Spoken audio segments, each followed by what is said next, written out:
घरवा आंगनवा लिपाइले चूल्हिया बनाइले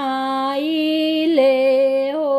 ए छठी माई खराना के खीरिया बनाइले तोह के बोलाइले हो। पतोहिया हमरो आसन लगावेली फुलावा बिछावेली हो।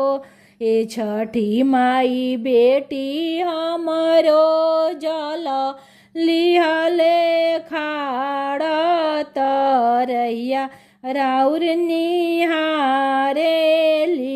हो। ए छठी माई बेटी हमरो जल लिहले खाड़ तरैया राउर निहारेली हो। जब छठी माई आइबू हमरा आंगना धोबी राउर चरनिया के हो। ए छठी माई भोगावा लगाइब रोटी रसियौआ त जेइह मैया जेवनानु हो। सेनुरा पहिराइब तोहरी मंगिया मांगबी तोह से असिसियानु हो। सेनुरा पहिराइबे तोहरी मंगिया मांगबी तोह से असिसियानु हो। ए छठी माई पूरा करिह मानवा के साराधा त धोवब तोहार घटियानु हो।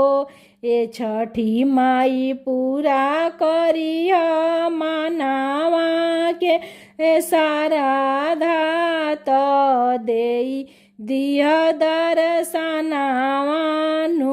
हो। पतोहिया गोदिया दिह माई लालनवा त बेटिया के घर बर हो।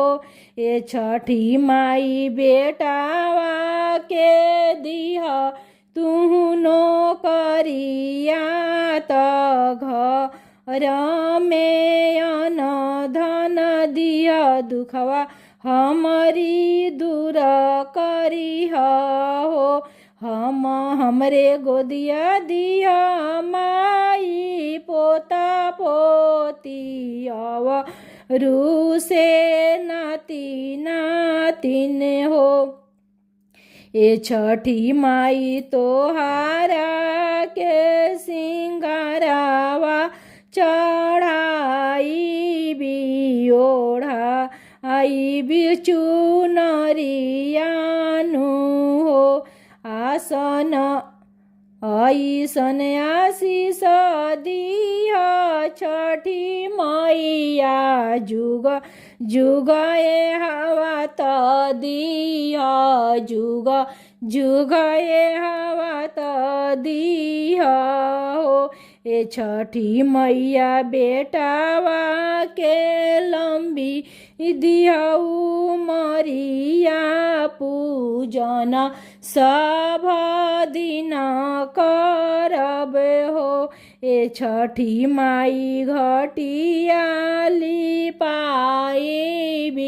और घदियाइबी हो। ए छठी माई घटिया लिपाइबी और घदियाइबी हो।